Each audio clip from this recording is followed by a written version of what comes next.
नमस्कार, न्यूज 360 में आप सभी का स्वागत है। मैं हूं आपके साथ कविता पांडे और एक नजर सुपरफास्ट पर। नेपाल तिब्बत बॉर्डर पर तबाही, अचानक आई बाढ़ में 160 लोगों की मौत, 1000 से ज्यादा लोग अभी लापता। 150 किलोमीटर दूर तक पहुंचा बाढ़ का असर, तेज बहाव में मलबा और शव दूर तक बह गए। कई इलाकों में सड़कें, पुल और इमारतें तबाह। 341 विदेशी नागरिकों के लापता होने की सूचना। रेस्क्यू ऑपरेशन जारी, हेलीकॉप्टर से राहत बचाव। नेपाल चीन के साथ भारत भी राहत और बचाव में मदद कर रहा है। नेपाल में भोटे कोशी नदी में आई भीषण बाढ़ के बाद यूपी के सीमावर्ती जिलों में अलर्ट जारी किया गया है। मुख्यमंत्री योगी आदित्यनाथ ने नेपाल में हुए नुकसान पर चिंता जताई है और सभी के सुरक्षित होने की प्रार्थना की है। सीएम ने महाराजगंज और कुशीनगर में गंडक और नारायणी नदियों के बढ़ते जलस्तर को देखते हुए प्रशासन को सतर्क रहने के निर्देश दिए हैं। अधिकारियों को बाढ़ से निपटने की तैयारियां पूरी रखने की, नदी के जल स्तर पर लगातार नजर रखने को कहा गया है। राजनाथ सिंह का 3 दिवसीय लखनऊ दौरा, 28 से 30 अगस्त तक लखनऊ में रहेंगे। शोकाकुल परिवारों से मुलाकात करेंगे। राजनाथ सिंह अम्बेडकर विश्वविद्यालय के दीक्षांत समारोह में शामिल होंगे। गोमती नगर में सीनियर सिटीजन होम का उद्घाटन करेंगे। लाजपत नगर में फ्रेग्रेंस पार्क का उद्घाटन करेंगे। दिलकुशा लॉन्स में मन की बात सुनेंगे। यूपी में बुजुर्ग महिलाओं का मुफ्त बस सफर, सीएम योगी ने योजना का शुभारंभ किया। 60 साल से ज्यादा महिलाओं को आजीवन लाभ, 3 दिन मां बेटी कर सकेंगे मुफ्त यात्रा। अक्टूबर नवंबर में 50,000 बेटियों को स्कूटी, महिलाओं को स्मार्ट कार्ड और साड़ी बांटी। रोडवेज बसों में जीपीएस और पैनिक बटन, सीएम योगी ने महिलाओं संग सेल्फी ली। देहरादून में राज्य मंत्री और पूर्व कर्नल अजय कोटियाल ने अग्निवीर योजना को लेकर सरकार के प्रयासों की जानकारी दी। मुख्यमंत्री पुष्कर सिंह धामी की अध्यक्षता में कैबिनेट ने अग्निवीर रोजगार सेल के गठन को मंजूरी दी। सेल का उद्देश्य सेना में 4 साल की सेवा पूरी कर लौटने वाले अग्निवीरों को रोजगार और स्वरोजगार का अवसर उपलब्ध कराना है। इसके लिए सरकारी विभागों, पीएसयू, पैरामिलिट्री और निजी कंपनियों से समन्वय किया जाएगा। सरकार अग्निवीरों के लिए डिजिटल पोर्टल भी तैयार करेगी। देहरादून से खबर, जहां प्रदेश सरकार की ओर से अग्निवीर रोजगार सेल बनाए जाने की घोषणा पर कांग्रेस ने सवाल खड़े किए हैं। कांग्रेस नेता प्रतिमा सिंह ने इसे चुनावी शगुफा बताते हुए कहा कि सरकार पहले से बेरोजगार युवाओं को रोजगार देने में विफल रही। उन्होंने कहा कि केवल रोजगार सेल बना देने से युवाओं को नौकरी नहीं मिलेगी। सरकार को स्पष्ट करना चाहिए कि अग्निवीरों के लिए रोजगार के अवसर और संसाधन कहां से जुटाए जाएंगे। उन्होंने कहा कि प्रदेश में बड़ी संख्या में युवा रोजगार की प्रतीक्षा कर रहे हैं और सरकार की यह घोषणा चुनावी लाभ के लिए की गई है।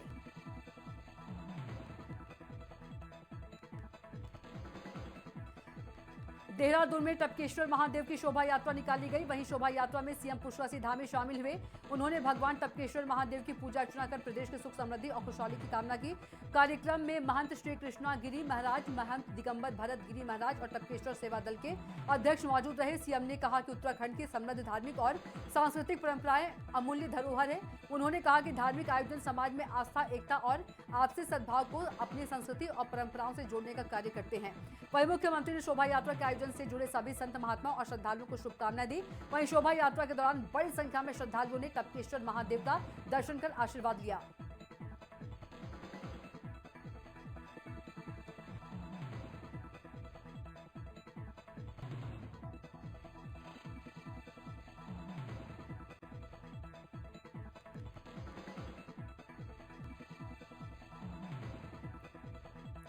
मंत्री ओम प्रकाश राजभर ने सपा प्रमुख अखिलेश यादव पर तीखा हमला बोला है। राजभर ने कहा, अखिलेश भाई उठ जाइए, आके खोल लीजिए।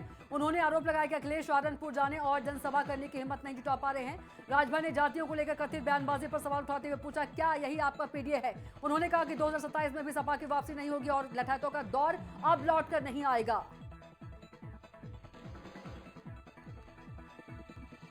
अखिलेश यादव की कॉन्फ्रेंस, बता दें कि सपा कार्यालय में होगी कॉन्फ्रेंस। अहम राजनीतिक मुद्दों पर रखेंगे पार्टी पक्ष। 227 विधानसभा चुनाव पर कर सकते हैं चर्चा। प्रदेश की सियासत पर भी बड़ा बयान देंगे। अखिलेश के बयान पर सबकी राजनीतिक नजरें, बता दें कि टिकी हुई है।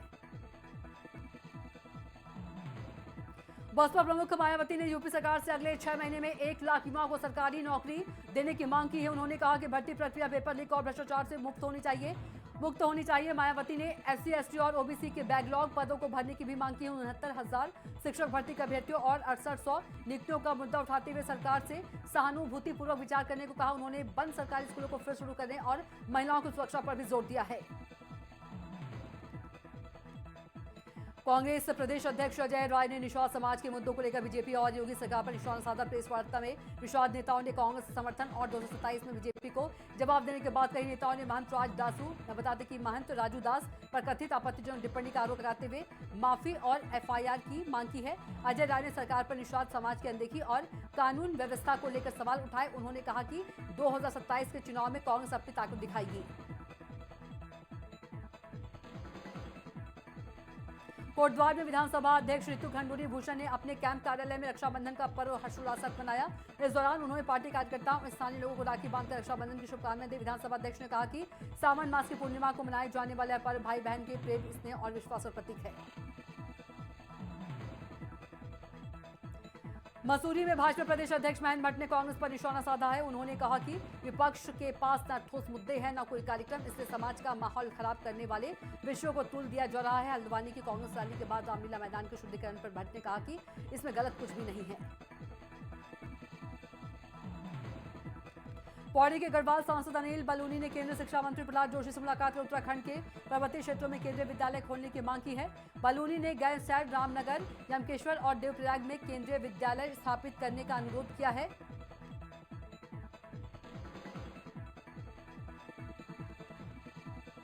उत्तराखंड के मेधावी छात्रों और बढ़ते खिलाड़ियों के लिए 29 अगस्त खास होने जा रहा है। मुख्यमंत्री Pushkar Dhami Uttarakhand state sports university का उद्घाटन करेंगे। यूनिवर्सिटी में खिलाड़ियों को बेहतर प्रशिक्षण, शिक्षा और आधुनिक खेल सुविधा मिलेंगी। इसका उद्देश्य प्रदेश की खेल प्रतिभाओं को निखारकर राष्ट्रीय और अंतर्राष्ट्रीय स्तर तक पहुंचाना है।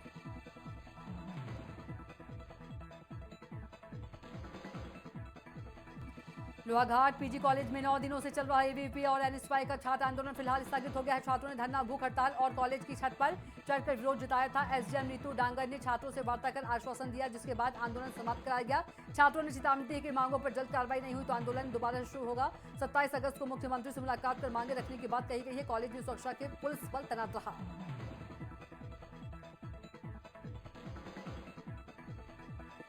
नैनीताल के डीएसबी कॉलेज छात्र संघ चुनाव में एबीवीपी प्रत्याशी चेतन बिष्ट को वर्तमान छात्र संघ अध्यक्ष करण सती समेत कई छात्र नेताओं को समर्थन मिला है। चेतन बिष्ट ने कहा कि वे छात्र हितों के लिए काम करेंगे और कॉलेज के अधूरे विकास कार्य को छात्रों के सहयोग से पूरा करने का प्रयास करेंगे। देहरादून में शासन स्तर पर 6 अधिकारियों के कार्यभार में बदलाव किया गया है। इनमें 3 आईएएस, 1 पीसीएस और 2 सचिवालय सेवा के अधिकारी शामिल हैं। डॉक्टर विजय कुमार जोगदंडे को अपर सचिव गृह का अतिरिक्त प्रभार मिला है। डॉक्टर आनंद कुमार श्रीवास्तव को नागरिक उड्डयन और महानिदेशक कृषि एवं उद्यान की जिम्मेदारी दी गई है। भाजपा पिछड़ा वर्ग मोर्चा के नवनियुक्त राष्ट्रीय अध्यक्ष अमरपाल मौर्य के पहली बार लखनऊ पहुंचने पर कार्यकर्ताओं ने जोरदार स्वागत किया। जगह जगह स्वागत द्वार बनाए गए और बड़ी संख्या में कार्यकर्ता जुटे। अमरपाल मौर्य ने भाजपा नेतृत्व का आभार जताते हुए कहा कि पार्टी में सामान्य कार्यकर्ता को भी आगे बढ़ने का अवसर मिलता है। उन्होंने सपा के पीडीए पर निशाना साधते हुए दावा किया कि पिछड़ा समाज 2027 में भाजपा के साथ मजबूती से खड़ा होगा। यूपी में सपा नेताओं के खिलाफ पोस्टर लगाए जाने से सियासत गर्मा गई है। लखनऊ के सपा कार्यालय के आसपास पोस्टर नजर आए, जिनमें लिखा है सबको गाली, सबका अपमान। मेरठ, बागपत, हापुड़ और गाजियाबाद में भी ऐसे पोस्टर लगाए जाने की बात सामने आई है। ललितपुर आबकारी विभाग की ताबड़तोड़ छापेमारी। रक्षाबंधन पर्व को लेकर आबकारी विभाग अलर्ट हो गया है। जिलाधिकारी के आदेश पर जिले भर में ताबड़तोड़ छापेमारी। अवैध शराब के ठिकानों पर आबकारी टीम की पैनी नजर। क्षेत्राधिकारी अवंतिका तिवारी के नेतृत्व में यह बड़ी कार्रवाई हुई है। सोनभद्र में ओबरा बांध का जलस्तर बढ़ने से बाढ़ का अलर्ट जारी किया गया है। बांध के गेट खुलने की स्थिति में रेणु नदी के रास्ते सोन नदी में पानी पहुंच सकता है। इससे नदी किनारे बसे कई गांव और टोले प्रभावित हो सकते हैं। बुडर, चौकारी, खैरटिया, सिवंधा समेत कई इलाकों में विशेष सतर्कता बरती जा रही है।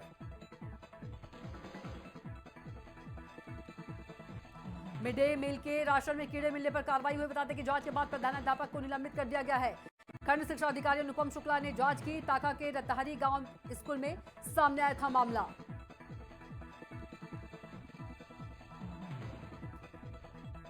लखनऊ में यूपी की सियासत में समाजवादी पार्टी ने बीजेपी पर जोरदार हमला बोला। वहीं सपा मुखिया अखिलेश यादव और सांसद डिंपल यादव ने संयुक्त प्रेस वार्ता की। उन्होंने सरकार को कई मुद्दे पर घेरा और महिला सशक्तिकरण से लेकर 2027 के चुनावी मुद्दों पर सपा ने अपनी रणनीति साफ करने की कोशिश की। लखनऊ मंडल में मलेरिया और डेंगू का प्रकोप बढ़ता ही जा रहा है। 24 अगस्त तक मलेरिया के 1084 और डेंगू के 135 मामले सामने आए। सीतापुर में सबसे ज्यादा 563 मलेरिया मरीज मिले हैं, जबकि लखनऊ में डेंगू के 98 मामले सामने आए हैं। बारिश और उमस के बीच मच्छर जनित बीमारियों का खतरा बढ़ा है। इटावा में तेज रफ्तार का कहर देखने को मिला। 7 लोग घायल हुए। अनियंत्रित कार ठेले से जा टकराई। सड़क किनारे खड़े लोगों को बाएं टक्कर। हादसे में कार चालक समेत 7 लोग घायल। 4 घायलों की हालत गंभीर। सैफई रेफर जिला अस्पताल में घायलों का इलाज जारी है। पुलिस मौके पर पहुंची। बलरामपुर जिले के तेतरडी गांव में कृषि विभाग का बांध टूटने से खेतों में पानी भर गया, जिससे फसलों को भारी नुकसान हुआ है। ग्रामीणों का आरोप है कि बांध में पहले ही दरार आ गई थी और इसकी सूचना विभाग को दी गई थी, लेकिन समय पर मरम्मत नहीं कराई गई। इसके चलते बांध टूट गया। जानकारी मिलते ही प्रशासनिक अमला मौके पर पहुंचा और नुकसान का आकलन शुरू कराया। बताया गया कि जल ग्रहण मिशन के तहत कृषि विभाग ने इस बांध का निर्माण कराया था।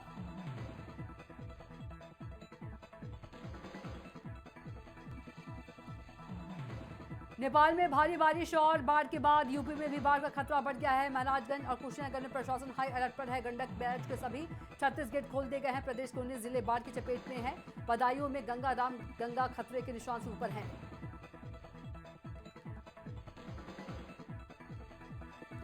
गजरौला के कुमराला चौकी क्षेत्र में आधी रात गेस्ट हाउस में पुलिस कर्मियों के पहुंचने का मामला सामने आया है। आरोपी के एक सिपाही दीवार कूदकर अंदर गया, जिसके बाद दरोगा समेत 6 पुलिसकर्मी पहुंचे और कमरे का ताला तोड़ा।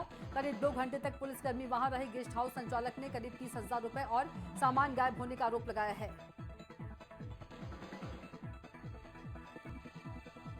बदायूं के उझानी में जुलूस से मोहम्मदी के दौरान चाकू लहराने का वीडियो सोशल मीडिया पर जमकर वायरल हो रहा है। वायरल वीडियो में कुछ नाबालिग बच्चे और एक युवक हाथों में चाकू लेकर प्रदर्शन करते हुए नजर आ रहे हैं। दावा है कि जुलूस के दौरान मौके पर भारी पुलिस बल मौजूद था।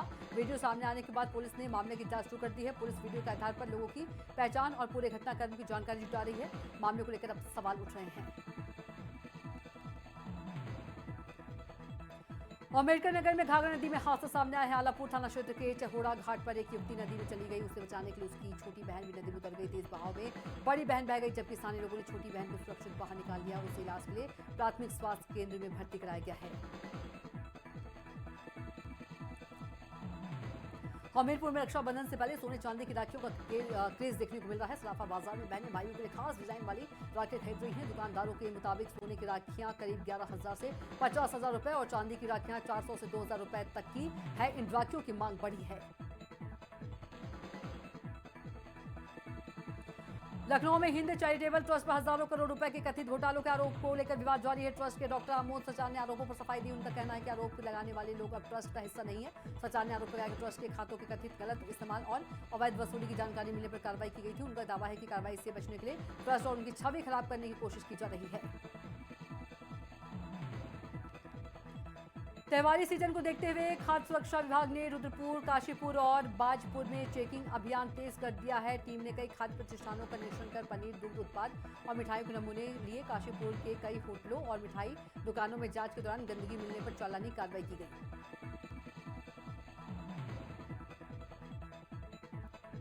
चंपावत में जल संरक्षण और जल स्रोतों के पुनर्जीवन को लेकर प्रशासन ने सख्ती बढ़ा दी है। वहीं जिलाधिकारी ने सारा के अंतर्गत स्वीकृत परियोजनाओं की समीक्षा की। उन्होंने जल संरक्षण कार्यों में तेजी लाने के निर्देश दिए। उन्होंने अधिकारियों को सभी कार्य गुणवत्तापूर्ण और तय समय सीमा में पूरा करने के निर्देश दिए। वहीं डीएम ने लापरवाही पर निगरानी बढ़ाने और लंबित कार्यों में तेजी लाने के निर्देश दिए हैं।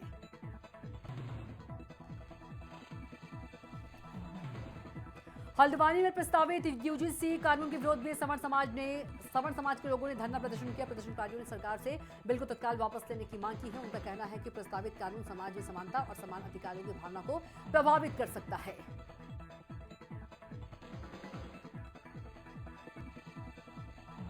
उत्तराखंड में स्वाइन फ्लू से 5 मौतों के बाद उधम सिंह नगर जिले का स्वास्थ्य विभाग अलर्ट पर है। वहीं जिले का स्वास्थ्य विभाग सतर्क हो गया है। वहीं एलडी भट्ट राजकीय उप जिला चिकित्सालय में स्वाइन फ्लू के मरीजों के उपचार के लिए 6 बेड की व्यवस्था की गई है। वहीं मौसम में बदलाव के बीच जुकाम, बुखार और खांसी के मरीजों की संख्या बढ़ रही है।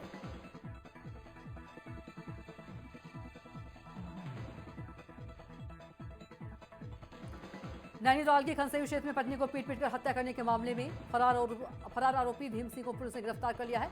21 अगस्त को आरोपी ने बच्चों के सामने पत्नी के डंडों से पिटाई की थी, जिससे उसकी मौत हो गई। घटना के बाद आरोपी बच्चों की धमकाकर फरार हो गया था। पुलिस ने लगातार दबिश देकर उसे वडियार लुगड़ काठ गोदाम के पास से गिरफ्तार किया।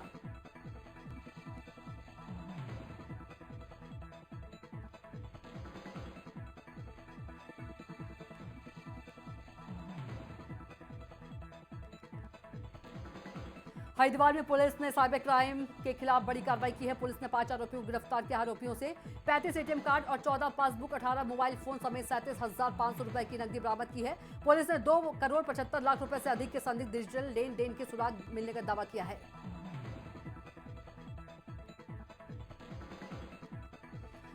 सितारगंज में 12 रबीउल अव्वल के मौके पर जामा मस्जिद से तिरंगा चौक तक करीब 2 किलोमीटर क्षेत्र में भव्य रोशनी का आयोजन किया। रोशनी देखने के लिए हजारों लोग पहुंचे, जिसमें सर्वधर्म समाज के लोगों ने भी उत्साह से भाग लिया।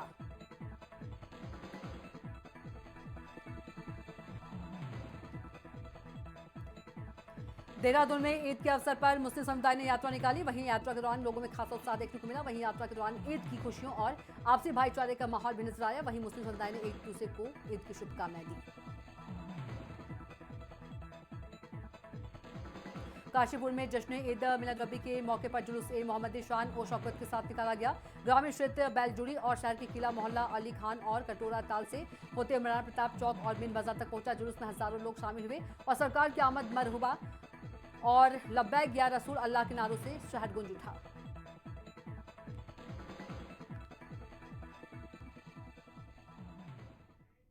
फिलहाल सुपरफास्ट में इतना ही। आप देखते रहिए न्यूज़ 360। नमस्कार।